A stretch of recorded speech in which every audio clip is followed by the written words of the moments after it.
बंदी छोड़ सतगुरु रामपाल जी परमेश्वर जी की जय हो। परमपिता परमात्मा सारी सृष्टि के रचनहार, कुल मालिक, असंख्य ब्रह्मांडों के स्वामी, जगत गुरु, तीनों लोकों में प्रवेश करके सबका धारण पोषण करने वाले, राजाधिराज, आत्माधार, नाथों के नाथ, देवों के देव महादेव, सर्वेश्वर, महेश्वर, मृत्युंजय, अजरो अमर, आदि अनादि, सनातनी प्रभु, जगत पिता जगदीश्वर, श्री श्री 1008 की उपाधि के वास्तविक अधिकारी, अकाल मूर्त शब्द स्वरूपी राम वासुदेव, सर्वगतम ब्रह्म, परम पूज्य, प्रथम पूज्य, परम संत, परम पुरुष, परम धनी, परम दयालु, सत्य कबीर, हक्का कबीर, अल्लाहु कबीर, अल्लाहु अकबर, बाखबर, अल्लाह ताला, जगत के तारणहार, जगत के मुक्तिदाता, जगत के जगन्नाथ, हारे के सहारे, हिंदुओं के राम, मुसलमानों के अल्लाह, सिखों के वाहिगुरु, ईसाइयों के मसीह, दया के सागर दयानिधि, करुणा के सागर करुणानिधि,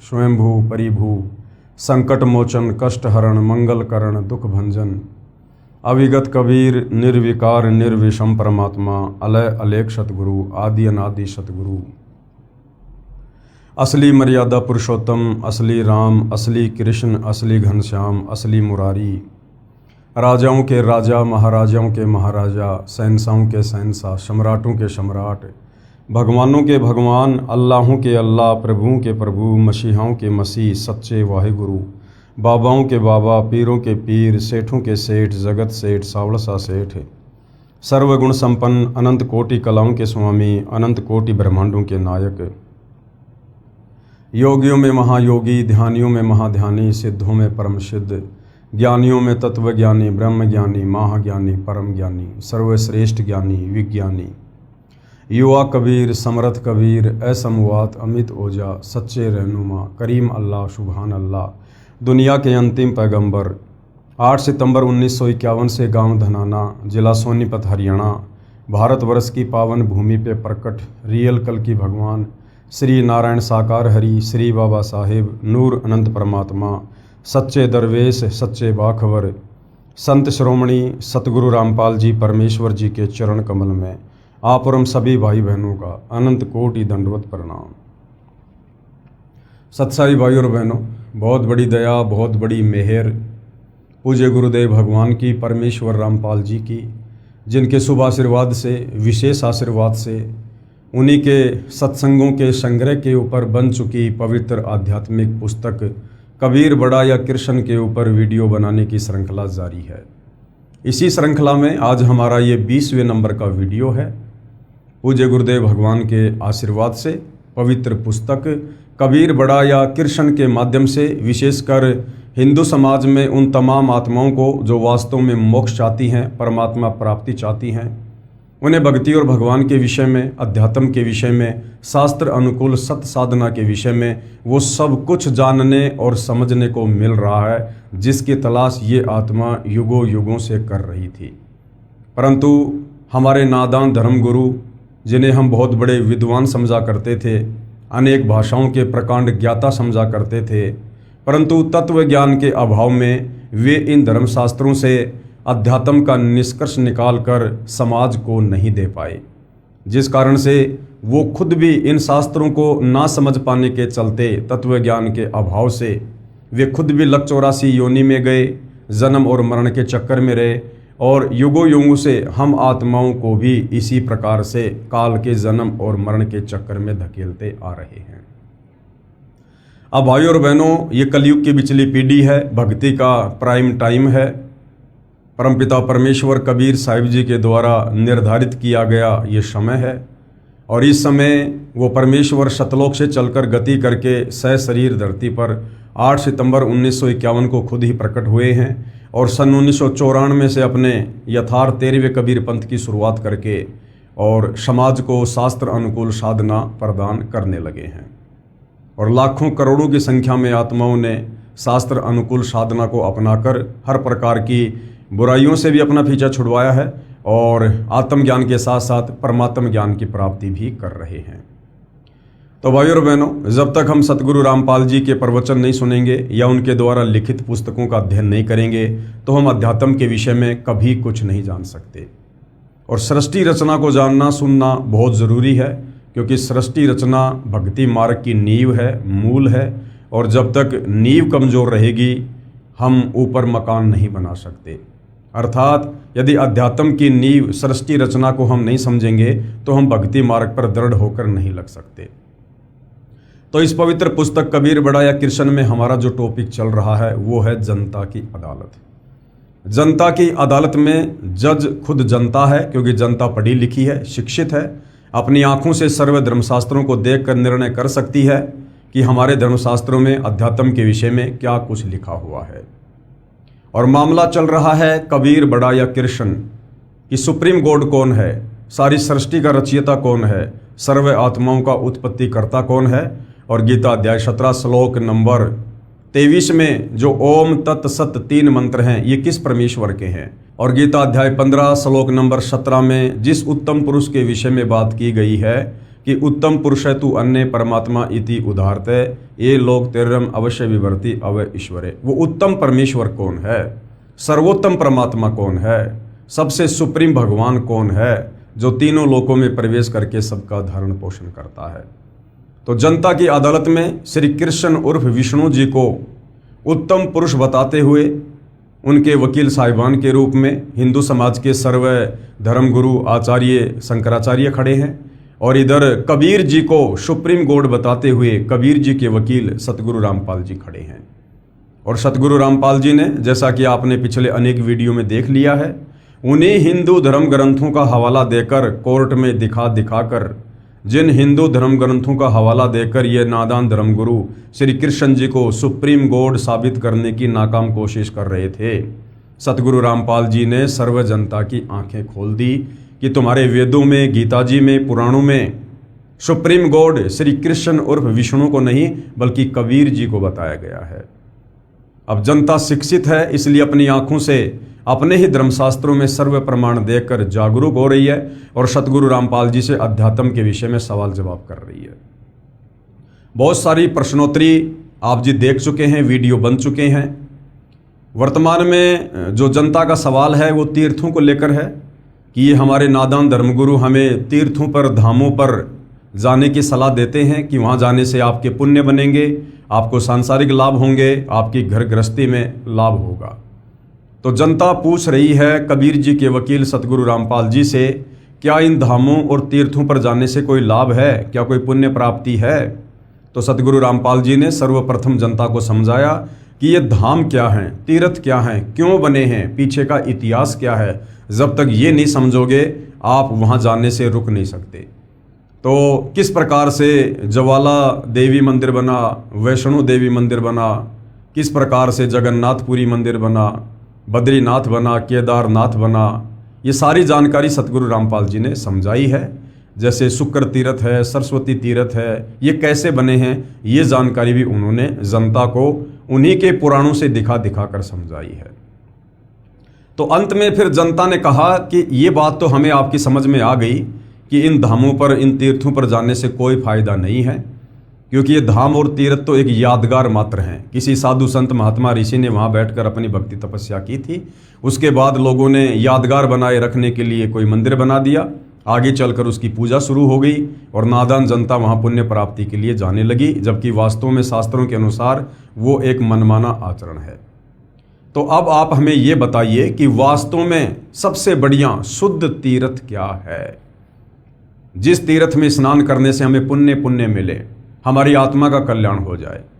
तो अब जनता की अदालत में जनता को सतगुरु रामपाल जी शुद्ध तीर्थ के विषय में, सर्वश्रेष्ठ तीर्थ के विषय में जानकारी दे रहे हैं कि वो क्या है। पवित्र पुस्तक कबीर बड़ा या कृष्ण पेज नंबर 184, तीर्थ तथा धाम क्या है। अब सर्वश्रेष्ठ तीर्थ क्या है जो प्रत्येक मानव शरीरधारी स्त्री पुरुष ने करना चाहिए, जिस तीर्थ में स्नान करने के लिए आप और हमें परमपिता परमेश्वर जी ने ये अनमोल मनुष्य जन्म प्रदान किया है। प्रश्न है, सर्वश्रेष्ठ तीर्थ कौन सा है जिससे सर्व तीर्थों से अधिक लाभ मिलता है। उत्तर दे रहे हैं सतगुरु रामपाल जी, सर्वश्रेष्ठ चित्त शुद्ध तीर्थ है। चित्त शुद्ध तीर्थ, चित्त यानी जो हमारे मन को शुद्ध कर दे, हमारी आत्मा को निर्मल कर दे, हमें ज्ञान से परिपूर्ण कर दे, वो सबसे सर्वश्रेष्ठ तीर्थ है। और हिंदू धर्मशास्त्रों से ही सतगुरु रामपाल जी प्रमाणित करके बताएंगे कि चित्त शुद्धि तीर्थ सबसे सर्वश्रेष्ठ तीर्थ है। चित्त शुद्ध तीर्थ अर्थात तत्वदर्शी संत का सत्संग सर्व तीर्थों से श्रेष्ठ है। चित्त कैसे शुद्ध होगा, मन कैसे शुद्ध होगा?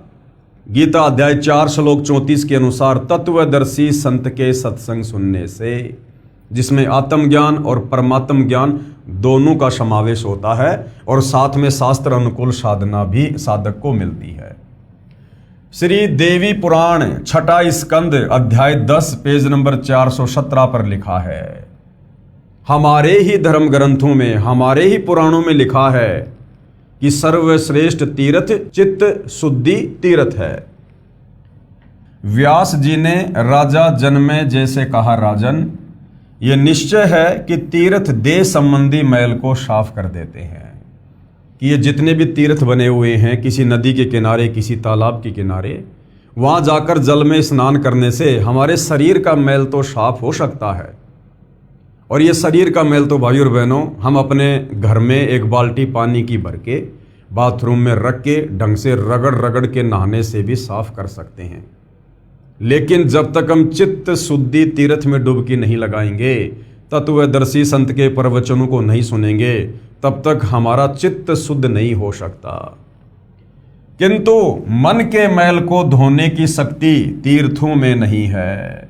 तीर्थ केवल शरीर के मैल को साफ कर सकते हैं, लेकिन मन में जो मैल है, जो पांचों विकारों वाला मैल जमा हुआ है, काम, क्रोध, मोह, लोभ, अहंकार, इसके उपरांत जो ये राग, द्वेष, ईर्ष्या, छल, कपट, मन मुटाव, धोखाधड़ी, चोरी, जारी, निंदा, चुगली, कपटबाजी, मिलावटखोरी, रिश्वतखोरी, काला बाजारी, ये जो तरह तरह के मैल हमारी आत्मा के ऊपर इस काल ने चिपका रखे हैं, ये तीर्थों के जल में नहाने से साफ नहीं हो सकते। उसके लिए तो अपने तत्वदर्शी संत के सत्संग सुनने पड़ेंगे। किंतु मन के मैल को धोने की शक्ति तीर्थों में नहीं है। चित्त शुद्ध तीर्थ गंगा आदि तीर्थों से भी अधिक पवित्र माना जाता है।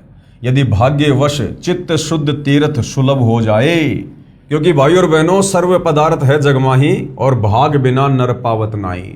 तत्वदर्शी संत की शरण, उनके प्रवचन भी बिना मजबूत भक्ति संस्कार के मानव शरीरधारी आत्मा को नसीब नहीं हो सकते। यानी सबके भाग्य में तत्वदर्शी संत की शरण में आना नहीं होता है। यदि भाग्यवश चित्त शुद्ध तीर्थ सुलभ हो जाए तो, अर्थात तत्वदर्शी संतों का सत्संग रूपी तीर्थ प्राप्त हो जाए, तो मानसिक मैल के धुल जाने में कोई संदेह नहीं है। परंतु राजन, इस चित्त शुद्ध तीर्थ को प्राप्त करने के लिए ज्ञानी पुरुषों अर्थात तत्वदर्शी संतों के सत्संग की विशेष आवश्यकता है। वेद, शास्त्र, व्रत, तप, यज्ञ और दान से चित्त शुद्ध होना बहुत कठिन है। वशिष्ठ जी ब्रह्मा जी के पुत्र थे। उन्होंने वेद और विद्या का सम्यक प्रकार से अध्ययन किया था। गंगा के तट पर निवास किया करते थे। तथापि द्वेष के कारण उनका विश्वामित्र के साथ वैमनस्य हो गया और दोनों ने परस्पर श्राप दे दिए तथा उनमें भयंकर युद्ध होने लगा। इससे सिद्ध हुआ कि संतों के सत्संग से चित्त शुद्ध कर लेना अति आवश्यक है। यानी भाई और बहनों, विश्वामित्र और वशिष्ठ जैसे विद्वान लोग भी संत की श्रेणी में नहीं हैं। उस संत की श्रेणी में नहीं है जिनके प्रवचन आत्माओं का चित्त शुद्ध कर दें। अन्यथा वेद, ज्ञान, तप, व्रत, तीर्थ, दान तथा धर्म के जितने साधन हैं, वे सब के सब कोई विशेष प्रयोजन सिद्ध नहीं कर सकते। श्री देवी पुराण से लेख समाप्त। ये हमारे ही पुराण में, देवी पुराण में साफ साफ लिखा हुआ है कि सर्वश्रेष्ठ तीर्थ क्या है। उसके बावजूद भी इन शास्त्रों का ज्ञान ना होने के कारण आप और हम नदियों पर, तालाबों पर, दुनिया भर के तरह तरह के तीर्थों पर, धामों पर जाकर पुण्य प्राप्ति के चक्कर में अपने घुटने तोड़ रहे थे, अपना अनमोल समय, समाशय और धन बर्बाद कर रहे थे। आगे क्या कहा जा रहा है? विशेष विचार। उपरोक्त श्री देवी पुराण के लेख से स्पष्ट है कि तत्वदर्शी संतों के सत्संग से श्रेष्ठ कोई भी तीर्थ नहीं है। अब भाई और बहनों, आप और हमारा परम सौभाग्य, हम जितने भी भाई बहन जगत गुरु तत्वदर्शी सतगुरु रामपाल जी की शरण में हैं और रोजाना उनके सत्संग सुनते हैं, अर्थात हम रोजाना चित्त शुद्धि तीर्थ में डुबकियां लगा रहे हैं और कई कई वर्षों से लगा रहे हैं। आप और हमारे लिए घर बैठे चित्त शुद्धि तीर्थ की व्यवस्था सतगुरु रामपाल जी ने कर रखी है तथा तत्व दृष्टा संत के बताए मार्ग से साधना करने से कल्याण संभव है।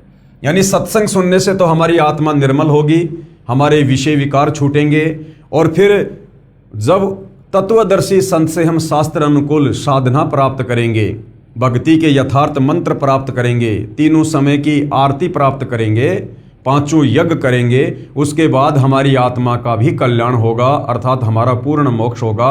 ये जन्म मरण का चक्कर सदा सदा के लिए समाप्त हो जाएगा। तीर्थ व्रत तप दान आदि व्यर्थ प्रयत्न है। यानी जब तक आपको तत्वदर्शी संत की शरण प्राप्त नहीं है तब तक आप कितने तीर्थों पर जाइए, कितने व्रत कीजिए, कितना घोर आप जी तप कीजिए, कितना दान और पुण्य कीजिए, ये सब व्यर्थ है। व्यर्थ का मतलब आपको इसका फल परमेश्वर अवश्य देगा, लेकिन आपको मनुष्य जन्म नहीं मिलेगा। आपको अन्य योनियों में, गधे की योनि में, कुत्ते की योनि में या अन्य किसी योनि में आपको उसका फल मिल जाएगा, परंतु आपको मनुष्य शरीर जो बेहद अनमोल है, परमात्मा प्राप्ति के लिए मिलता है, ये आपको पुनः जल्दी से नसीब नहीं होगा। तत्वदर्शी संत के अभाव के कारण केवल चारों वेदों में वर्णित भक्ति विद्या से पूर्ण मोक्ष लाभ नहीं है। यानी तत्वदर्शी संत की शरण नहीं है तो चाहे आप चारों वेदों को पढ़ लीजिए, चारों वेदों के अनुसार साधना कर लीजिए, फिर भी आपकी पूर्ण मुक्ति नहीं है। कबीर परमेश्वर जी ने कहा है, सतगुरु बिन वेद पढ़े जो प्राणी, यानी जो तत्वदर्शी संत होता है उसकी शरण में आए बिना यदि हम वेदों को पढ़ेंगे तो हम वेदों के सार को नहीं समझ पाएंगे। वेद हमें किस भक्ति की ओर संकेत कर रहे हैं, कौन सा मंत्र जाप करने का संकेत कर रहे हैं, हम नहीं समझ पाएंगे। सतगुरु बिन वेद पढ़े जो प्राणी, समझे न सार रहे अज्ञानी। और सतगुरु बिन काहू न पाया ज्ञाना, यानी बिना तत्वदर्शी संत की शरण ग्रहण किए आप कभी भी तत्व ज्ञान से परिचित नहीं हो सकते। ज्यों थोथा बुछड़े मूड किसाना, जिस प्रकार गेहूं निकालने के बाद उसके भूस को कोई कूट कूट के गेहूं प्राप्त करना चाहे तो वो व्यर्थ प्रयत्न है, इसी प्रकार तत्वदर्शी संत की शरण में आए बिना चाहे कोई भी आचार्य हो, शंकराचार्य हो, चाहे ब्रह्मा विष्णु महेश भी आपके गुरु बनकर आपको वेद पढ़ाएं तो भी आप मुक्ति का साधन प्राप्त नहीं कर सकते।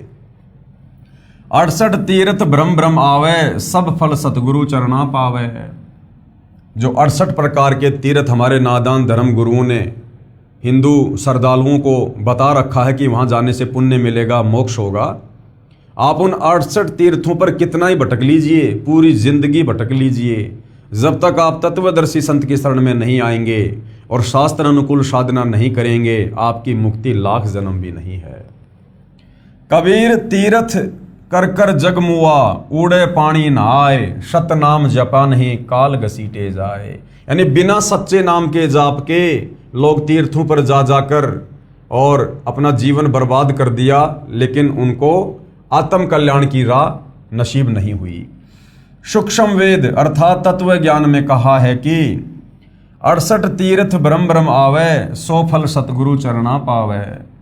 गंगा यमुना बद्री समेते, जगन्नाथ धाम है जेते, बर में फल प्राप्त होए न जेतो, गुरु सेवा में फल पावे ते। तो ये जितने भी प्रकार के तीर्थ हैं, गंगा यमुना बद्रीनाथ जगन्नाथ, इन सभी तीर्थों पर धक्के खाने से हमें कोई पुण्य कोई लाभ नहीं है, और जो लाभ आप इन तीर्थों पर जाकर प्राप्त नहीं कर सकते उससे असंख्य गुना ज़्यादा लाभ घर बैठे यदि आप तत्वदर्शी संत की शरण में है तो उनके द्वारा बताई गई भक्ति साधना करने से और उनकी सेवा करने से आप जी प्राप्त कर लेते हैं। कोटिग तीर्थ सब कर आवे, चाहे आप करोड़ों तीर्थ कर लो और गुरु जी के चरणों में फल तुरंत ही पावे। तत्वदर्शी संत के चरणों में आपको करोड़ों तीर्थों से भी ज्यादा फल प्रतिदिन नसीब होता है। सतगुरु मिले तो अगम बतावे, सच्चा सतगुरु ही हमें मोक्ष की राह बताएगा, आगे का रास्ता सतलोक का रास्ता बताएगा। और जम की आँच ताही नहीं आवे, और हमारे भाग्य में जो काल कर्म लिखे हुए थे, जो संकट आने थे हमारे प्रारब्ध के अनुसार, सच्चे सतगुरु तत्वदर्शी संत की शरण में आने के बाद उनका नाश हो जाता है। भक्ति मुक्ति को पंथ बतावे, सच्ची भक्ति देगा और फिर मुक्ति भी देगा, और बुरो होण को पंथ छुड़ावे। और जिस बुराई के रास्ते पे हम चल रहे थे अज्ञानता के चलते, उसको भी सच्चा सतगुरु अपने सत्संग सुनाकर दूर करवाएगा। सतगुरु भक्ति मुक्ति के दानी, और सतगुरु बिना न छूटे खानी। सतगुरु के बिना 184 योनियां नहीं छूट सकती है, और सतगुरु ही आकर भक्ति दान करता है और मुक्ति की राह बताता है। सतगुरु गुरु सुर तरु सुर धेनु समाना, यानी जो सच्चा सतगुरु होता है, तत्वदर्शी संत होता है, वो स्वर्ग में जो कल्प वृक्ष है और कामधेनु है, जिसके पास में जाने से सर्व मनोकामना पूर्ण हो जाती है, सच्चा सतगुरु उससे भी कहीं ज्यादा लाभदायक है। और पावे चरण मुक्ति परवाना। सरलार्थ, पूर्ण परमात्मा द्वारा दिए तत्व ज्ञान यानी सूक्ष्म वेद में कहा है कि तीर्थों और धामों पर जाने से कोई पुण्य लाभ नहीं है। असली तीर्थ सतगुरु यानी तत्वदर्शी संत का सत्संग सुनने जाना है। असली तीर्थ क्या है? जब आप तत्वदर्शी संत के सत्संग सुनने के लिए अपने घर से चलते हो तो समझो आप दुनिया के सर्वश्रेष्ठ तीर्थ में स्नान करने जा रहे हो, सत्संग सुनने जा रहे हो। जहां तत्वदर्शी संत का सत्संग होता है वह सर्वश्रेष्ठ तीर्थ तथा धाम है। इसी कथन का साक्षी संक्षिप्त श्रीमद् देवी भागवत महापुराण भी है।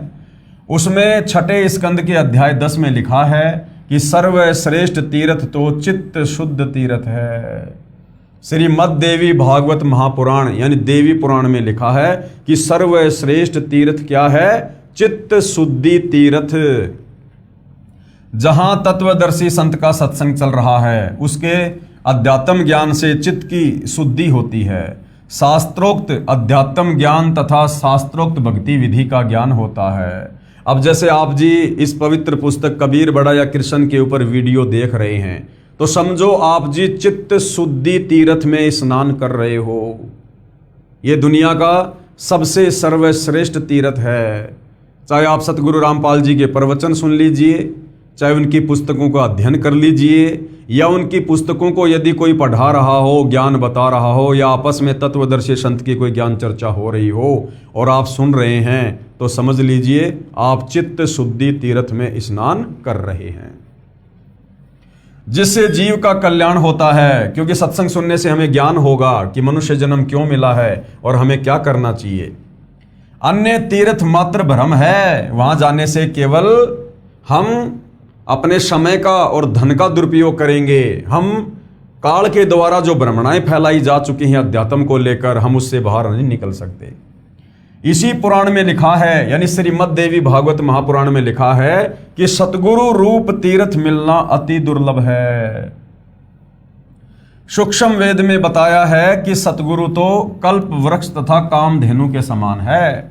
जैसे पुराणों में कहा है कि स्वर्ग में कल्प वृक्ष तथा कामधेनु है, उससे जो भी मांगो सब सुविधाएं प्रदान कर देते हैं। इसी प्रकार सतगुरु जी सत्य साधना बताकर सर्व लाभ साधक को प्रदान करवा देते हैं तथा अपने आशीर्वाद से भी अनेकों लाभ देते हैं। भक्ति करवाकर मुक्ति की राह आसान कर देते हैं। इसलिए कहा है कि एक साधे सब सदे। क्या कहा है? एक साधे सब सदें और सब साधे सब जाए, और माली सींचे मूल को फले फूले अघाए। यानी उस तत्वदर्शी संत को ही जिनके सत्संग सुनकर आप जी को आत्मज्ञान हुआ, परमात्म ज्ञान हुआ, उन्हीं को एकमात्र अपने इष्ट देव के रूप में पूजने से हमारी आत्मा का कल्याण होगा। एक साधे सब सदे सब साधे सब जाए, और माली सींचे मूल को फले फूले अघाए। गुरुदेव ने क्या अर्थ किया है? शब्दार्थ, एक सतगुरु रूप तीर्थ पर जाने से सब लाभ मिल जाता है। सब तीर्थों धामों व अन्य अंधश्रद्धा भक्ति से सब लाभ समाप्त हो जाते हैं। जैसे आम के पौधे की एक जड़ की सिंचाई करने से पौधा विकसित होकर पेड़ बनकर बहुत फल देता है, यदि पौधे को उल्टा करके जमीन में गड्ढे में शाखाओं की ओर से रोपकर शाखाओं की सिंचाई करेंगे तो पौधा नष्ट हो जाता है, कोई लाभ नहीं मिलता है। इसलिए एक सतगुरु रूप तीर्थ पर जाने से सर्व लाभ मिल जाता है। जैसा कि संक्षिप्त श्रीमद् देवी भागवत महापुराण में लिखा है कि सतगुरु रूप तीर्थ मिलना अति दुर्लभ है, परंतु आप जी को सतगुरु रूप तीर्थ अति सुलभ है। क्यों?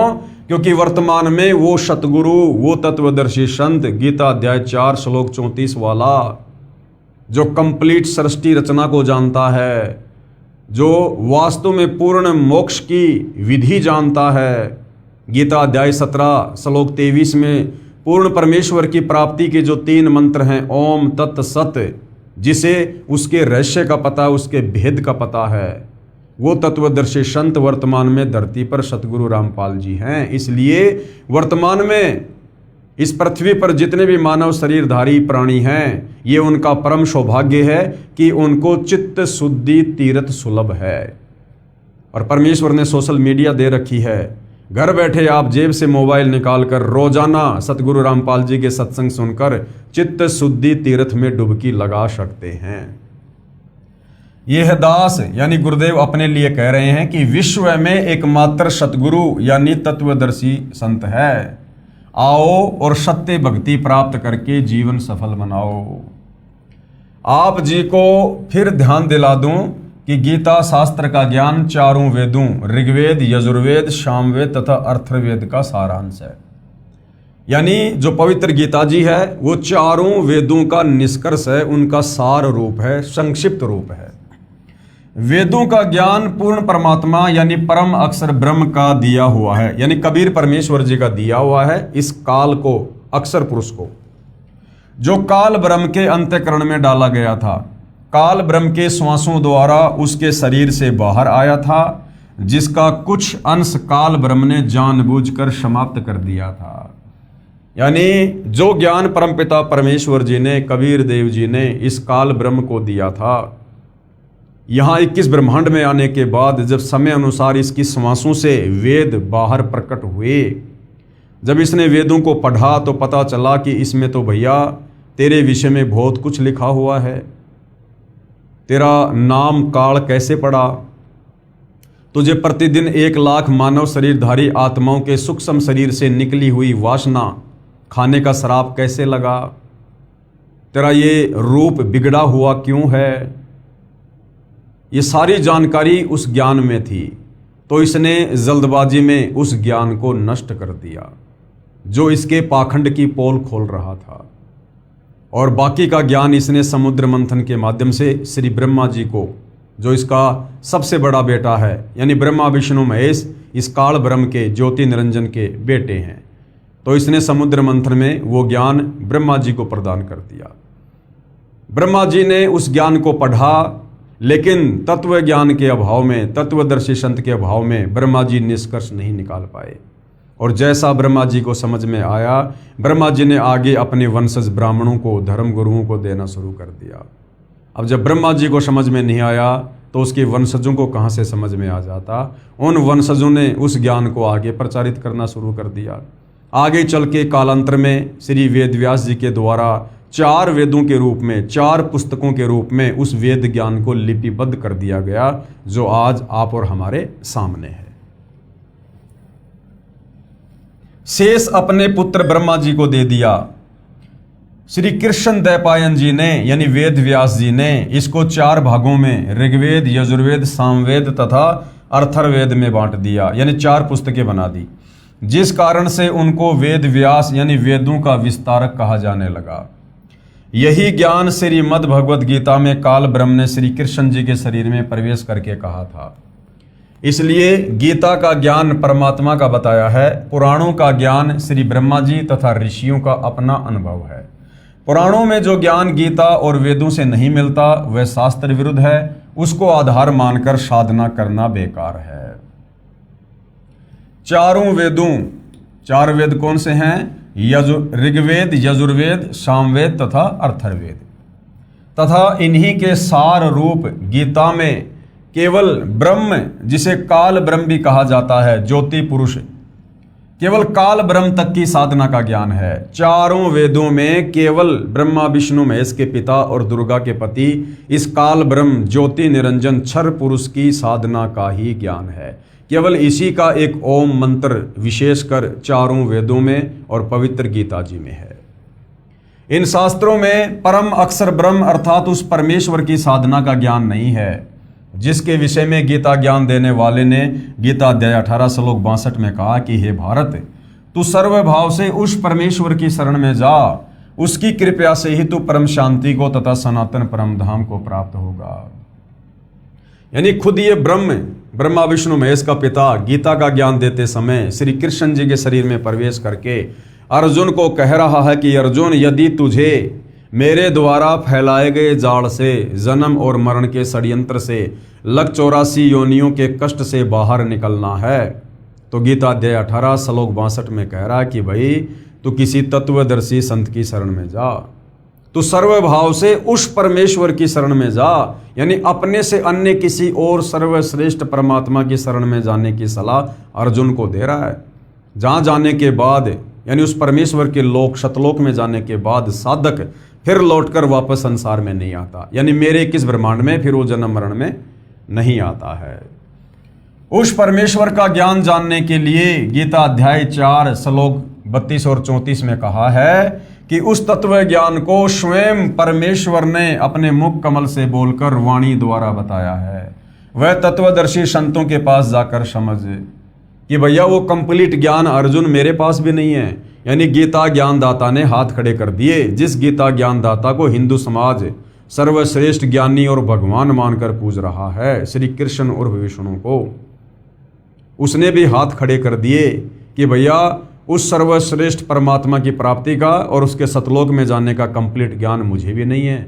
उसके लिए अर्जुन तो किसी तत्वदर्शी संत की खोज कर। गीता अध्याय 4 श्लोक 32 और 34।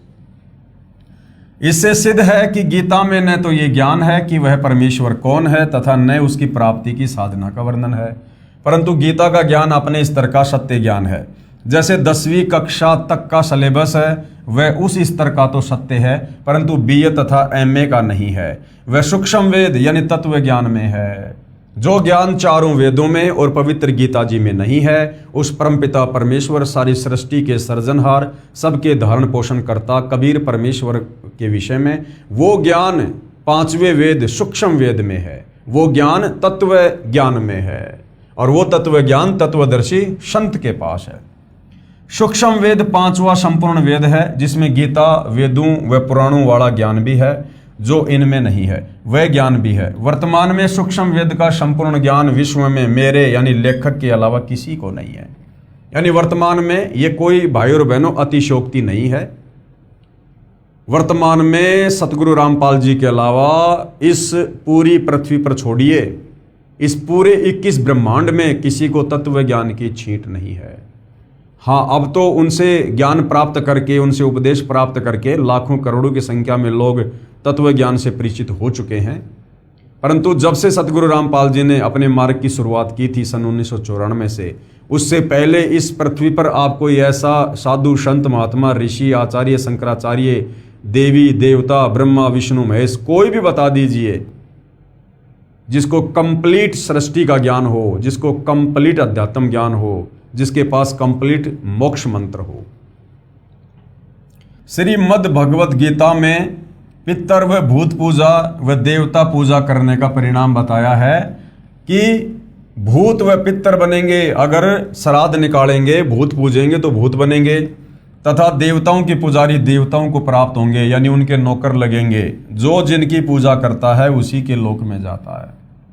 गीता अध्याय 7 श्लोक 12, 15, 20 और 23 में गीता ज्ञानदाता ने स्पष्ट किया है कि जो तीनों गुण कौन है? रजगुण ब्रह्मा जी, सतगुण विष्णु जी तथा तमगुण शिव जी की पूजा करते हैं, जिनका ज्ञान इन्हीं तीनों देवताओं के द्वारा हरा गया है, वे राक्षस स्वभाव को धारण किए हुए मनुष्यों में नीच दूषित कर्म करने वाले मूर्ख हैं, वे मेरी भक्ति नहीं करते। देखो भाई और बहनों, कैसा निर्णायक ज्ञान पवित्र गीता जी अध्याय 7 श्लोक 12 से 15 में और 20 से 23 में दिया गया है। गीता का ज्ञानदाता ये काल ब्रह्म, ब्रह्मा विष्णु महेश का पिता, जिसको क्षर पुरुष भी कहते हैं, ज्योति निरंजन भी इसी को कहते हैं। ये क्लियर कर रहा है गीता अध्याय 7 श्लोक नंबर 12 से 15 में कि जो व्यक्ति तीनों गुणों की पूजा करते हैं, तीनों गुण क्या हैं? रजगुण ब्रह्मा, सतगुण विष्णु, तमगुण शंकर। और आज 99% हिंदू समाज इन्हीं तीनों देवताओं की पूजा में संलग्न है। और क्या कहा जा रहा है कि जो व्यक्ति इन तीनों गुणों की पूजा करते हैं, इनकी साधना करने के चलते जिनका ज्ञान हरा जा चुका है, यानी जिनकी बुद्धि भ्रष्ट हो चुकी है, जो इनसे ऊपर किसी को भगवान नहीं मानते, किसी को पूजना पसंद नहीं करते अज्ञानता में, उन भक्तों को, यानी ब्रह्मा विष्णु महेश के भक्तों को ब्रह्मा विष्णु महेश के पिता काल ब्रह्म ने, गीता ज्ञानदाता ने 4 गालियां दी हैं। राक्षस स्वभाव को धारण किए हुए मनुष्यों में नीच, दूषित कर्म करने वाले मूर्ख, गीता ज्ञानदाता कहता है कि मुझ ब्रह्म की ओम नाम की साधना भी नहीं करते। अब बताओ भाइयों और बहनों, यदि हमारे नादान धर्म गुरुओं को तत्व ज्ञान होता, यदि इन्होंने इन शास्त्रों का निष्कर्ष निकाला होता, तो क्या ये हमारे से ब्रह्मा विष्णु महेश की पूजा करवाते? कदापि नहीं करवाते। इसलिए परमेश्वर कहते हैं, गुरु बिन काहू न पाया ज्ञाना, जो थो था बू छड़े मूड किसाना। पेश है प्रमाण के लिए गीता अध्याय 7 श्लोक 12 से 15 की फोटोकॉपियां। अगले पृष्ठों पर गीता अध्याय 7 श्लोक 12 की फोटोकॉपी। अब जनता की अदालत में सतगुरु रामपाल जी जनता को, विशेषकर उस जनता को जो ब्रह्मा विष्णु महेश को सुप्रीम गॉड मानकर उसी की साधना कर रही है, उस जनता को दिखा रहे हैं। ये श्लोक आप जियों के सामने है भाइयों और बहनों, लिखा हुआ है, ये च एवं सात्विका भावा राजसा तामसा च ये मत एवं इति तान विद्धि न तू अहम तेसु ते मयि। ये देखिएगा, एक तरफ इस श्लोक में संस्कृत है, सामने हिंदी है। और भी जो सत्व गुण से उत्पन्न होने वाले भाव और जो रजोगुण से तथा तमोगुण से उत्पन्न होने वाले भाव हैं, उन सबको तू मुझसे ही होने वाले ऐसा जान, परंतु वास्तव में उनमें मैं और वे मुझ में नहीं हैं। ये काल ब्रह्म, ब्रह्मा विष्णु महेश का पिता क्या कह रहा है कि ब्रह्मा विष्णु महेश जो एक एक गुण से युक्त हैं और उनके द्वारा जो भी कार्य हो रहे हैं, यानी ब्रह्मा जी के रजोगुण के माध्यम से जीव बाई फोर्स दबाव में आकर संतान उत्पत्ति करते हैं। विष्णु जी के सतोगुण के प्रभाव से आपस में मोह ममता में बंधे हुए हैं और शंकर जी के तमोगुण के प्रभाव से राग द्वेष, ईर्ष्या, लड़ाई झगड़ा, मार पिटाई, मुकदमेबाजी, ये जो भी कुछ उन तीनों गुणों से हो रहा है, उसका निमित्त करता, उसका मूल कारण मैं काल ब्रह्म हूं, क्योंकि मैंने ही इनको एक एक गुण से युक्त कर रखा है और मैंने ही अपने स्वार्थ के लिए, अपने भोजन के लिए, जो मुझे प्रतिदिन 1 लाख जीव खाने पड़ते हैं तपस्या पर भून भून कर, मैंने अपने भोजन की व्यवस्था के लिए इन तीनों पुत्रों को एक एक गुण से युक्त करके और आप लोगों को जो है इस प्रकार से फांस रखा है। कहने का मतलब है कि जो भी कुछ ब्रह्मा विष्णु महेश के माध्यम से हो रहा है, उसका मूल कारण मैं ही हूं, लेकिन ये मुझ में नहीं और मैं इसमें नहीं, यानी मैं इनसे अलग रहता हूं, इनको एक एक गुण से युक्त करके। गीता अध्याय 7 श्लोक 12 का भावार्थ ये है कि गीता ज्ञान देने वाला काल ब्रह्म ज्योति निरंजन काल है। इसको श्रापवश 1 लाख मानव स्त्री पुरुष खाने होते हैं। उसके लिए इसने अपने तीनों पुत्रों को गुण युक्त उत्पन्न किया है। रजगुण युक्त ब्रह्मा जी, सतगुण युक्त विष्णु जी तथा तमगुण युक्त शिव जी को अपनी पत्नी श्री देवी दुर्गा के गर्भ से उत्पन्न किया है। गीता जी अध्याय 14 श्लोक नंबर 3 और 4 इसका प्रमाण है। ब्रह्मा जी के रजगुण के प्रभाव से प्रभावित सब प्राणी भोग विलास करके संतान उत्पत्ति करते हैं। विष्णु जी के सतगुण के प्रभाव से प्रभावित होकर सब प्राणी एक दूसरे से मोह ममता के कारण जकड़े हुए हैं। जैसे पिता का संतान से मोह, माता का संतान से मोह, बच्चों का माता पिता से मोह, संपत्ति से मोह, यानी विष्णु जी से निकल रहा सतगुण का प्रभाव सब जीवों को एक दूसरे से बांध के रखता है। इसे स्थिति स्थापित करना कहा है। शिव जी के तमगुण के प्रभाव से युद्ध होते हैं, हजारों लाखों सैनिक मारे जाते हैं, आपसी कलह झगड़े होते हैं। तीनों देवता श्री ब्रह्मा जी, श्री विष्णु जी तथा श्री शिव जी काल ब्रह्म के खाने के लिए व्यवस्था करते हैं। अधिक जानकारी सृष्टि रचना इसी पुस्तक के पेज नंबर 389 पर हम आगे पढ़ेंगे। इसलिए गीता अध्याय 7 श्लोक 12 में गीता ज्ञानदाता ने कहा है कि रजगुण ब्रह्मा से, सतगुण विष्णु से तथा तमगुण शिव से जो भी कुछ हो रहा है उन सब को तू मुझसे ही होने वाला जान। यानी मूल कारण मैं काल ब्रह्म हूं जो बाई फोर्स ब्रह्मा विष्णु महेश के माध्यम से करवा रहा हूं। यानी सब मेरी योजना के अनुसार हो रहा है, परंतु मैं उनमें नहीं और वे मुझ में नहीं, क्योंकि काल ब्रह्म ये ब्रह्म लोक में गुप्त रहता है, उस तक किसी की पहुंच नहीं है। इसलिए कहा है कि मैं उनमें नहीं और वे मुझ में नहीं। प्रमाण के लिए पेश है गीता अध्याय 7 श्लोक 13 की फोटोकॉपी। त्रिभी गुणमय भावे एभि सर्वम इदम जगत मोहितम न अभिजानाति माम एभे परम अव्यम। क्या कहा गया है? गुणों के कार्य रूप सात्विक, राजस और तामस, इन तीनों प्रकार के भावों से ये सारा संसार प्राणी समुदाय मोहित हो रहा है। इसलिए इन तीनों गुणों से परे मुझ अविनाशी को नहीं जानता। ये काल ब्रह्म कह रहा है कि ये सारा संसार तीनों गुणों के प्रभाव से प्रभावित हो रहा है। रजगुण ब्रह्मा, सदगुण विष्णु, तमगुण शंकर, इनसे निकल रहे गुणों से पूरा प्राणी समुदाय ये बुरी तरह से जकड़ा हुआ है और इनसे परे ये मुझे नहीं जानते, मेरी पूजा नहीं करते। अध्याय 7 श्लोक 13 का भावार्थ है कि गीता ज्ञानदाता ने कहा है कि जो थोड़ी राहत ये देवता अपने साधक को देते हैं उसी के कारण सारा प्राणी समुदाय यानी जगत इन्हीं पर मोहित हो रहा है। इन तीनों गुणों देवताओं से परे मुझ अविनाशी को नहीं जानता, यानी मेरी पूजा के महत्व से अपरिचित हैं।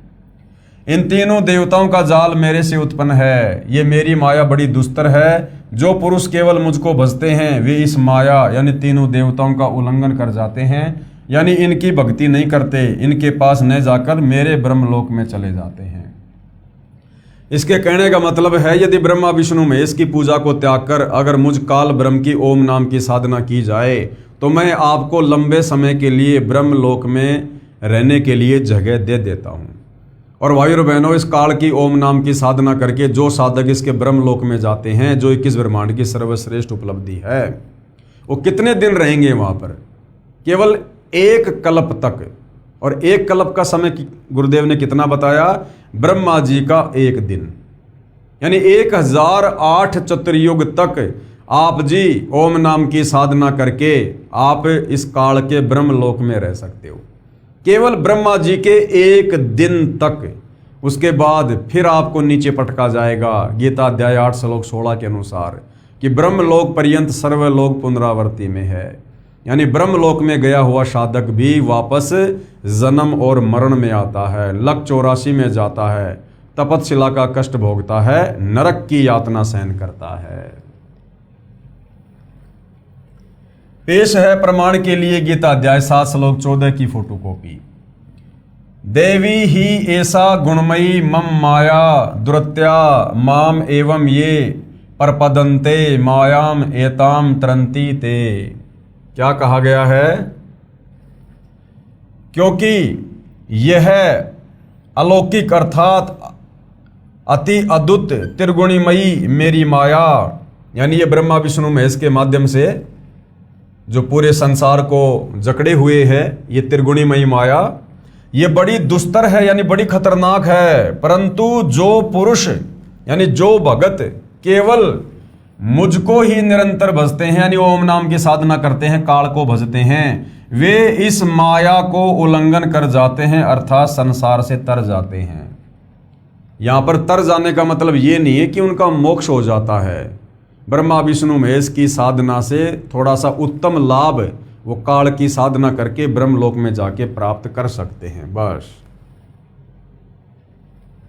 गीता अध्याय 7 श्लोक 15 में गीता बोलने वाला काल ब्रह्म ने कहा है कि जिनकी बुद्धि इन तीनों देवताओं से आगे नहीं चलती, कि ब्रह्मा विष्णु महेश से भी आगे कोई भगवान है, कोई परमात्मा है, कोई भक्ति है, जो ये सुनना और जानना पसंद नहीं करते हैं, जिनकी बुद्धि इन तीनों गुणों के द्वारा हरी जा चुकी है, जिनका ज्ञान इस त्रिगुणमयी माया यानी रजगुण ब्रह्मा, सतगुण विष्णु तथा तमगुण शिव के द्वारा हरा जा चुका है, यानी जो इन्हीं की भक्ति करते हैं वे राक्षस स्वभाव को धारण किए हुए मनुष्यों में नीच दूषित कर्म करने वाले मूर्ख लोग मुझको यानी गीता ज्ञान दाता काल ब्रह्म को भी नहीं भजते।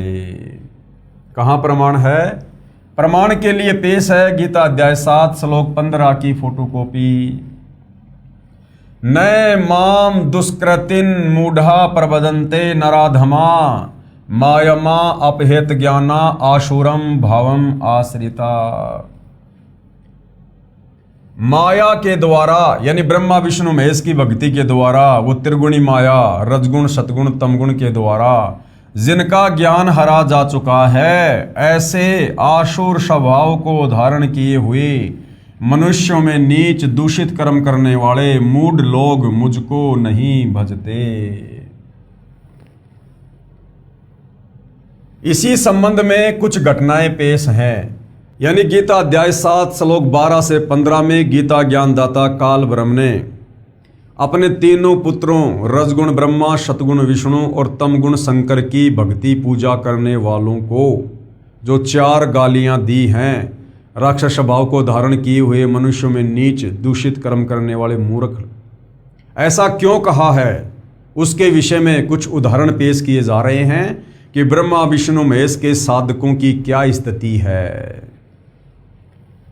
रजगुण ब्रह्मा के उपासकों का चरित्र यानी श्री ब्रह्मा जी की भक्ति करने वाले भक्तों का चरित्र। एक हिरण्यकशिपु ब्राह्मण राजा था। किसी कारण उसको भगवान विष्णु यानी सतगुण से ईर्ष्या हो गई। उस राजा ने रजगुण ब्रह्मा जी देवता को भक्ति करके प्रसन्न किया। ब्रह्मा जी ने कहा कि पुजारी मांगो, क्या मांगना चाहते हो? हिरण्यकशिपु ने मांगा कि सुबह मरूं न शाम मरूं, बाहर मरूं न भीतर मरूं, दिन मरूं न रात मरूं, 12 मास में ना मरूं, न आकाश में मरूं न धरती पर मरूं, न मानव से मरूं न पशु पक्षी से मरूं। ब्रह्मा जी ने कहा तथास्तु। ब्रह्मा जी ने वरदान दे दिया। इसके पश्चात हिरण्यकशिपु ने अपने आप को अमर मान लिया कि मैं तो अमर हो गया, और अपना नाम जाप करने को कहने लगा। पूरी नगरी में सबको आदेश दे दिया कि भैया मेरा नाम जपो, विष्णु का नाम जाप करना छोड़ दो। हिरण्यकशिपु हिरण्यकशिपु ये नाम जाप करना है, क्योंकि वो विष्णु जी का दुश्मन था। जो विष्णु का नाम जपता उसको मार देता। उसका पुत्र प्रहलाद विष्णु जी की भक्ति करता था, उसको कितना सताया था। यानी गुरुदेव भगवान ने बताया कि हिरण्यकशिपु ने अपने 8-10 वर्षीय पुत्र भगत प्रहलाद को 84 प्रकार की यातनाएं दी थी भयंकर। कभी पहाड़ से नीचे गिराया, कभी सर्पों के बीच में डाल दिया, कभी तेल के कड़ाहे में डाल दिया, कभी जल्लादों से मरवाने का प्रयास किया। इस प्रकार की 84 प्रकार की यातना दी। लेकिन पूर्व जन्मों की भक्ति से मजबूत भक्ति संस्कारों के कारण और कबीर परमेश्वर का हंस होने के कारण वो हिरण्यकशिपु भगत प्रहलाद के विश्वास को तोड़ नहीं पाया और अंत में कुत्ते वाली दुर्गति को प्राप्त हुआ।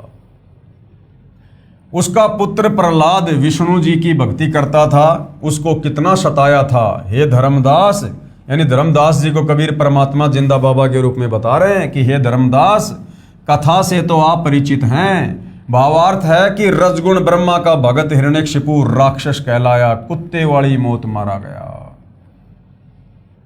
राक्षस स्वभाव को धारण किए हुए मनुष्यों में नीच दूषित कर्म करने वाले मूर्ख, ये 4 गालियां इसलिए ब्रह्मा विष्णु महेश के पुजारियों को दी गई है क्योंकि ये लोग कोई भी उल्टा कार्य करने से पीछे नहीं हटते। रावण तथा भस्मासुर की कथा, जो तमगुण श्री शंकर जी की पूजा करते थे। अब तमगुण श्री शंकर जी के पुजारियों की क्या हालत है, इसलिए 4 गालियां दी गई हैं। तमगुण शिव जी के उपासकों का चरित्र। लंका के राजा रावण ने तमगुण शिव की भक्ति की थी। उसने अपनी शक्ति से 33 करोड़ देवताओं को कैद कर रखा था। फिर देवी सीता का अपहरण कर लिया। उसका क्या हाल हुआ आप सब जानते हैं। तमगुण शिव का उपासक रावण राक्षस कहलाया, सर्वनाश हुआ और निंदा का पात्र बना। इसलिए गीता अध्याय 7 श्लोक 12 से 15 में ब्रह्मा विष्णु महेश की पूजा करने वालों को राक्षस स्वभाव धारण किया हुआ कहा गया है। अन्य उदाहरण दिए जा रहे हैं।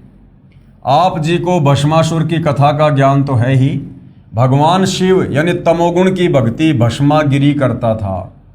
वह 12 वर्षों तक शिव जी के द्वार के सामने ऊपर को पैर और नीचे को सिर यानी शीर्षासन करके भक्ति तपस्या करता रहा। एक दिन पार्वती जी ने कहा, हे महादेव, आप तो समर्थ हैं, आपका भगत क्या मांगता है, इसे प्रदान कर दो प्रभु। भगवान शिव ने भस्मागिरी से पूछा, बोलो भगत क्या मांगना चाहते हो, मैं तुझ पर अति प्रसन्न हूँ। भस्मागिरी ने कहा, पहले वचनबद्ध हो जाओ तब मांगूंगा। यानी इन भक्तों को अपने भगवान पर विश्वास भी नहीं होता था। पहले उनको वचनबद्ध किया करते थे कि भगवान कहीं मुकर ना जाए। भगवान शिव वचनबद्ध हो गए। तब भस्मागिरी ने कहा कि आपके पास जो भस्म कंडा है वो मुझे प्रदान कर दो। शिव जी ने वह भस्म कंडा भस्मागिरी को दे दिया। अब वो भस्म कंडा भस्म कड़ा क्या था? शंकर जी अपने हाथ में एक वो कड़ा पहना करते थे। उसकी क्या खासियत थी? जिसके सर के ऊपर भी रख कर ये कह दिया जाए भस्म, वो चंद सेकंडों में राख बन जाया करता था। तो भस्मागिरी ने शंकर जी को वचनबद्ध करके वो भस्म कड़ा ले लिया। शिव प्रभु ने वह भस्म कंडा भस्मागिरी को दे दिया। कड़ा हाथ में आते ही भस्मागिरी ने कहा, हो जा शिव जी होशियार, तेरे को ही भस्म करूंगा तथा पार्वती को अपनी पत्नी बनाऊंगा। ये कहकर अभद्र ढंग से हंसा तथा शिव जी को मारने के लिए उनकी ओर दौड़ा। इसलिए भाई गीता अध्याय 7 श्लोक 12 से 15 में ब्रह्मा विष्णु महेश की तीनों गुणों की पूजा करने वालों को 4 गालियां दी गई है। राक्षस स्वभाव को धारण किए हुए मनुष्यों में नीच दूषित कर्म करने वाले मूर्ख। अब बताओ, अब ये राक्षस नहीं, नीच नहीं तो और क्या? जिसको भगवान मानकर भक्ति कर रहा है, तपस्या कर रहा है, और उसी की धर्म पत्नी के ऊपर गंदी नीयत है और अपने इष्ट के साथ में विश्वासघात धोखाधड़ी करने के मकसद से भक्ति कर रहा है कि भस्म कंडा प्राप्त करूंगा, फिर शंकर जी को मारूंगा और पार्वती को पत्नी बनाऊंगा। इसलिए ब्रह्मा विष्णु महेश की भक्ति करने वाले को राक्षस कहा गया है। ये कहकर अभद्र ढंग से हंसा तथा शिव जी को मारने के लिए उनकी ओर दौड़ा। भगवान शिव उस दुष्ट का उद्देश्य जानकर भाग निकले। अब दुनिया कहती है कि भगवान शंकर अजरो अमर हैं, मृत्युंजय है, कालज्य है, अमर है। अगर ये मृत्युंजय थे, अजरो अमर थे, कालज्य थे, तो भस्मासुर के आगे मौत के डर से भागे क्यों? वहीं खड़े रहते। वो तो अमर हैं, अजरो अमर हैं, मृत्युंजय हैं, उनको तो मृत्यु छू ही नहीं सकती। लेकिन भाई और बहनों, केवल ये नादान धर्मगुरुओं ने आप और हमें मूर्ख बना रखा था। ये भगवान शंकर को, विष्णु को, ब्रह्मा जी को, जो कि नाशवान हैं, इनकी जन्म और मृत्यु होती है, असंख्यों बार मर चुके हैं, जन्म ले चुके हैं, अपने नादानी के चलते, तत्व ज्ञानहीनता के चलते इनको अजरो अमर बताकर आप और हमें भक्ति और भगवान से दूर रखा। तो भगवान शंकर जिनको अजरो अमर, मृत्युंजय, कालज्य कहकर हमसे धर्मगुरुओं ने पुजवाया, वो भगवान शंकर अपने एक भगत के आगे डर से भाग निकले। भगवान शिव उस दुष्ट का उद्देश्य जानकर भाग निकले। पीछे पीछे पुजारी, आगे आगे इष्ट देव शिव जी भागे जा रहे थे। विचार करो धर्मदास, यदि आपके देव शिव जी अविनाशी होते तो मृत्यु के भय से नहीं डरते। आप इनको अविनाशी कहा करते थे। आप इन्हें अंतर्यामी भी कहते थे। यदि भगवान शिव अंतर्यामी होते तो पहले ही भस्मागिरी के मन के गंदे विचार जान जाते। इससे सिद्ध हुआ कि ये तो अंतर्यामी भी नहीं है, अविनाशी तो बहुत दूर की बात है। जिस समय भगवान शिव जी आगे आगे और भस्मागिरी पीछे पीछे भागे जा रहे थे, उस समय भगवान शिव ने अपनी रक्षा के लिए परमेश्वर को पुकारा, क्योंकि ये ब्रह्मा विष्णु महेश भी जीव संज्ञा में हैं, ये भी परमेश्वर की आत्मा है। और जब इनके ऊपर कोई विशेष आपत्ति आती है, ये भी अपनी अंतरात्मा से परमेश्वर को पुकारते हैं। उस समय परम अक्षर ब्रह्म जी पार्वती का रूप बनाकर, यानी लोकवेद के आधार से धर्मगुरुओं ने कह रखा कि भाई विष्णु जी आ गए वहां पर पार्वती का रूप बनाकर। वो विष्णु कौन था? वो गीता अध्याय 15 श्लोक नंबर 17 वाला विष्णु था, जो तीनों लोकों में प्रवेश करके सबका धारण पोषण करता है। परम अक्षर ब्रह्म कबीर देव, उन्होंने अपने भगत की पुकार सुनकर भस्मासुर से बचाने के लिए और विष्णु रूप धारण किया और उसके बाद पार्वती रूप में कन्वर्ट हुए। और उस भस्मागिरी को, क्योंकि परमेश्वर के आगे तो सब बेबस है, लाचार है, दो कोटि के जीव हैं, उस भस्मासुरी को जो है नाच नचाया और उसके बाद उसी का हाथ उसके सिर पे रखवाया और फिर परमेश्वर ने उसको भस्म किया। अब परमेश्वर चाहते तो बिना नाच नचाए, बिना वो जिस हाथ में कड़ा था उसके सिर पर रखवाए, वैसे भी उसको भस्म कर सकते थे। लेकिन विष्णु जी को परमेश्वर ने महिमा देनी थी इस भक्ति काल तक, इसलिए विष्णु जी किस प्रकार से मार सकते थे, उसी विधि से उन्होंने जो है भस्मागिरी को खत्म किया। जिस समय भगवान शिव जी आगे आगे और भस्मागिरी पीछे पीछे भागे जा रहे थे, उस समय भगवान शिव ने अपनी रक्षा के लिए परमेश्वर को पुकारा। उसी समय परम अक्षर ब्रह्म जी यानी कबीर देव पार्वती का रूप बनाकर भस्मागिरी दुष्ट के सामने खड़े हो गए तथा कहा, हे भस्मागिरी आ मेरे पास बैठ। भस्मागिरी को पता था कि अब शिव जी निकट स्थान पर नहीं रुकेंगे। भस्मागिरी तो पार्वती के लिए ही तो सर्व उपद्रव कर रहा था। हे धर्मदास, आपको सर्व कथा का पता है। पार्वती रूप में परमात्मा जी ने भस्मागिरी को गंडहस्त नाच नचाकर भस्म किया। तमोगुण शिव का पुजारी भस्मागिरी अपने गंदे कर्म से फिर भस्मासुर अर्थात भस्मा राक्षस कहलाया। भक्ति करता था तो भस्मागिरी नाम था, और भक्ति के बाद उसने जब ऐसा उपद्रव किया, राक्षस वाला काम किया, तो भस्मागिरी का नाम फिर क्या पड़ा? भस्मासुर यानी भस्मा असुर राक्षस। इसलिए इन तीनों देवों के पुजारियों को राक्षस स्वभाव को धारण किए हुए मनुष्यों में नीच दूषित कर्म करने वाले मूर्ख कहा है। अब भाइयों और बहनों, आज भी वो स्थिति है, यानी भस्मागिरी जैसों ने, कंस जैसों ने, रावण जैसों ने, हिरण्यकश्यप जैसों ने अपने इस तरह की बदमाशियां की, उपद्रव किए, जैसी उनमें योग्यता थी, सिद्धियां थी। वर्तमान कलयुग का समय है, भक्ति किसी के पास है नहीं, इसलिए ब्रह्मा विष्णु महेश के पुजारी वर्तमान में अपने अपने हिसाब से उपद्रव कर रहे हैं। ब्रह्मा विष्णु महेश की पूजा भी करते हैं, व्रत भी करते हैं, और उसके बाद चोरी, जारी, निंदा, चुगली, ठगी, व्यभिचार, रिश्वतखोरी, मिलावटखोरी, काला बाजारी, सारे उल्टे काम करते हैं। इसलिए ब्रह्मा विष्णु महेश की पूजा करने वाले को हमारे पवित्र शास्त्र गीता जी अध्याय 7 श्लोक 12 से 15 में 4 गालियां दी हैं। उसके बाद एक उदाहरण और दिया जा रहा है ब्रह्मा विष्णु महेश के पुजारियों के उपद्रव का, इनके राक्षस स्वभाव का। हरिद्वार में साधुओं का कत्लेआम। अब सतगुण श्री विष्णु जी के पुजारियों की कथा सुनाता हूं। एक समय हरिद्वार में हर की पौड़ियों पर कुंभ का मेला लगा। उस अवसर पर तीनों गुणों के उपासक यानी ब्रह्मा विष्णु महेश के पुजारी अपने अपने समुदाय में एकत्रित हो जाते हैं। गिरि, पुरी, नागा, नाथ ये भगवान तमोगुण शिव के उपासक होते हैं तथा वैष्णव सतगुणों भगवान विष्णु के उपासक होते हैं। हर की पौड़ियों पर प्रथम स्नान करने पर 2 समुदायों नागा तथा वैष्णवों का झगड़ा हो गया। लगभग 25,000 ये त्रिगुण रजगुण ब्रह्मा, सतगुण विष्णु तथा तमगुण शिव के पुजारी लड़कर मर गए, कत्लेआम कर दिया। तलवारों, छुरों, कटारी से एक दूसरे की जान ले ली। और किस बात को लेकर? केवल प्रथम स्नान को लेकर। शंकर जी के पुजारी बोले पहले हम नहाएंगे, विष्णु जी के पुजारी बोले पहले हम नहाएंगे। इसी बात को लेकर 25,000 साधु आपस में लड़ लड़ के मर गए। गंगा जी का पानी लाल कर दिया।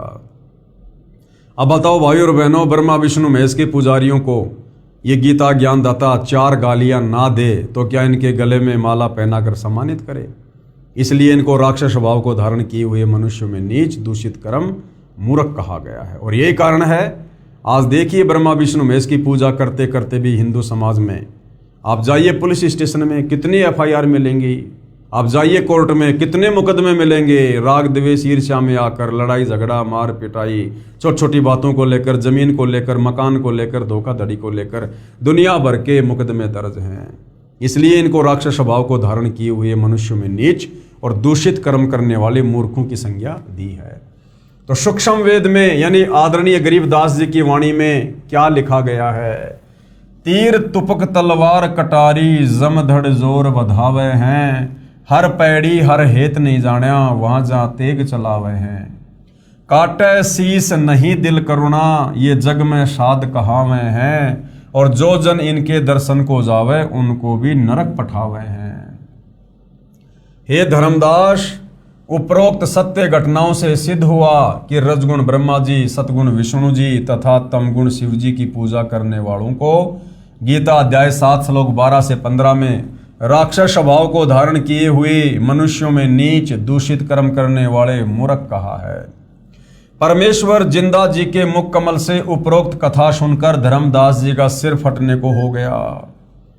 धर्मदास जी मथुरा गए हुए थे, वहां कबीर परमात्मा जिंदा बाबा के रूप में मिले और धर्मदास जी को ज्ञान समझा रहे हैं कि धर्मदास तू किस विष्णु की साधना कर रहा है, ये तो शतोगुण युक्त है, ये काल का पुत्र है, और इसकी पूजा करने के लिए खुद गीता में अध्याय 7 श्लोक 12 से 15 में मना किया है। तो ये सारी सत्य कथा सुनकर, जो कथाएं धर्मदास जी ने अपने गुरु रूपदास से पहले ही सुन रखी थी, पुस्तकों में पुराणों में कथाएं पढ़ रखी थी, लेकिन तत्वदर्शी संत की शरण में आए बिना इन कथाओं को समझने वाली बुद्धि ओन नहीं होती। तो जब खुद तत्वदर्शी संत यानी कबीर परमेश्वर जी जिंदा बाबा रूप में कथा सुना रहे थे तो धर्मदास जी की बुद्धि से काल दूर हो गया था और धर्मदास जी को सारी बातें बिल्कुल एज इट इज समझ में आने लगी और ये सारी कथाएं सुनकर उनका सिर फटने को हो गया, चक्कर आने लगे। हिम्मत करके धर्मदास बोला, हे प्रभु, आपने तो मुझ ज्ञान के अंधे को आंखें दे दी दाता। उपरोक्त सर्व कथाएं हम सुना तथा पढ़ा करते थे, परंतु कभी विचार नहीं आया कि हम गलत रास्ते पर चल रहे हैं। आपका सौ बार धन्यवाद, आप जी ने मुझ पापी को नरक से निकाल दिया प्रभु, और उसी नरक से वर्तमान में सतगुरु रामपाल जी पूरे विश्व को बाहर निकालने के लिए पुनः धरती पर प्रकट हुए हैं। यदि कोई नरक से निकलना चाहे तो उनके सत्संग रूपी चित्त शुद्धि तीर्थ में स्नान करना चाहे तो। गीता अध्याय 7 के श्लोक 20 से 23 का उपरोक्त से संबंध है, जिनका भावार्थ है कि गीता अध्याय 7 श्लोक 20 से 23 तक का भावार्थ है कि जो गीता अध्याय 7 श्लोक 12 से 15 में कहा है कि तीनों गुण रजगुण श्री ब्रह्मा जी, सतगुण श्री विष्णु जी तथा तमगुण श्री शिव जी रूपी माया द्वारा जिनका ज्ञान हरा जा चुका है, अर्थात जो तीनों देवताओं की साधना करते हैं, वे राक्षस स्वभाव को धारण किए हुए मनुष्यों में नीच दुष्कर्म करने वाले मूर्ख मुझ ब्रह्म की पूजा नहीं करते।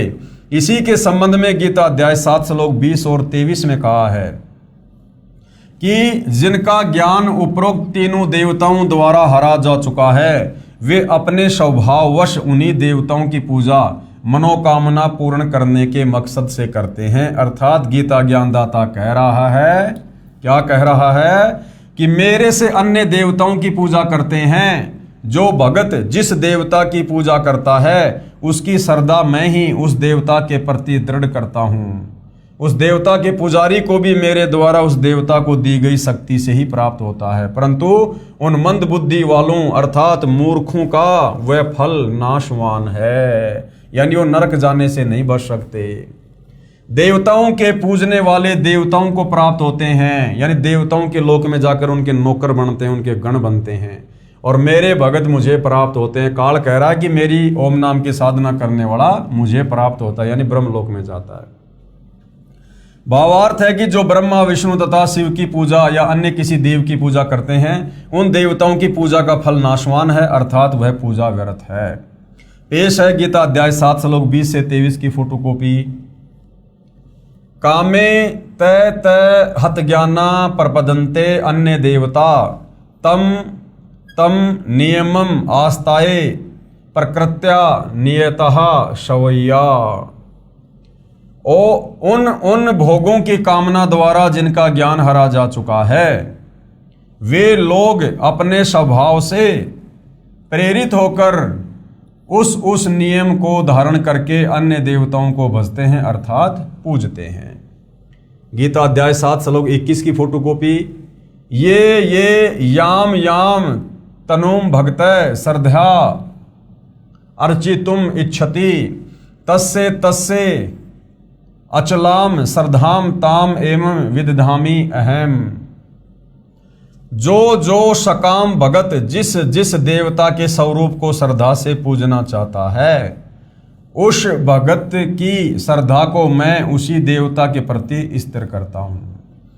यानी जिसके जैसे संस्कार हैं, जिसके पास जितने पुण्य हैं, उस आधार से उन लोगों को इन नीचे के देवी देवताओं की भक्ति में भी मैं काल ही लगाता हूं। गीता अध्याय 7 श्लोक नंबर 22 की फोटोकॉपी। स तया श्रद्धा युक्त तस्य आराधनम इहते लभते च तत्कामान मया एवं विहितान ही तान। वह पुरुष यानी वो भगत उस श्रद्धा से युक्त होकर उस देवता का पूजन करता है और उस देवता से मेरे द्वारा ही विधान किए हुए उन इच्छित भोगों को निसंदेह प्राप्त करता है।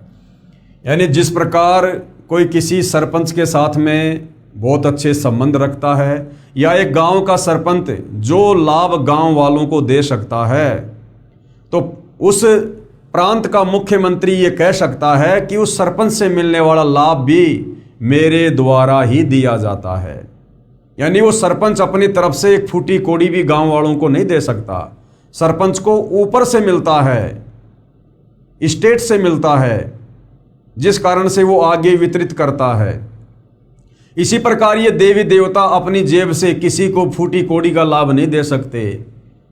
इन देवताओं को भी एक पैकेज बना के दिया जाता है काल ब्रह्म के द्वारा कि जो तुम्हारी पूजा करेंगे उनको तुम केवल इतना ही फल या लाभ दे सकते हो।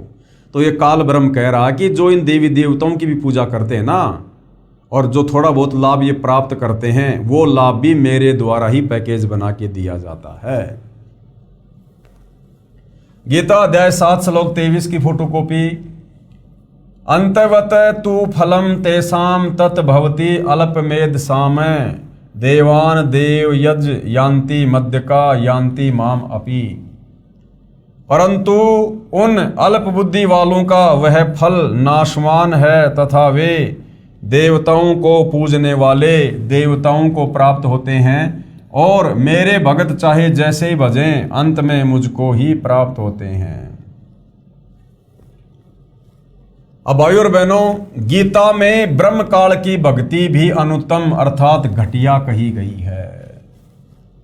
हिंदुओं का पवित्र शास्त्र गीता जी जो चारों वेदों का निष्कर्ष रूप है, सार रूप है, संक्षिप्त रूप है, यानी चारों वेदों को आम व्यक्ति नहीं पढ़ सकता है, इसलिए चारों वेदों का सार महाभारत के युद्ध के दौरान इस काल ब्रह्म ने श्री कृष्ण जी के शरीर में प्रवेश करके अर्जुन को शॉर्ट में बता दिया।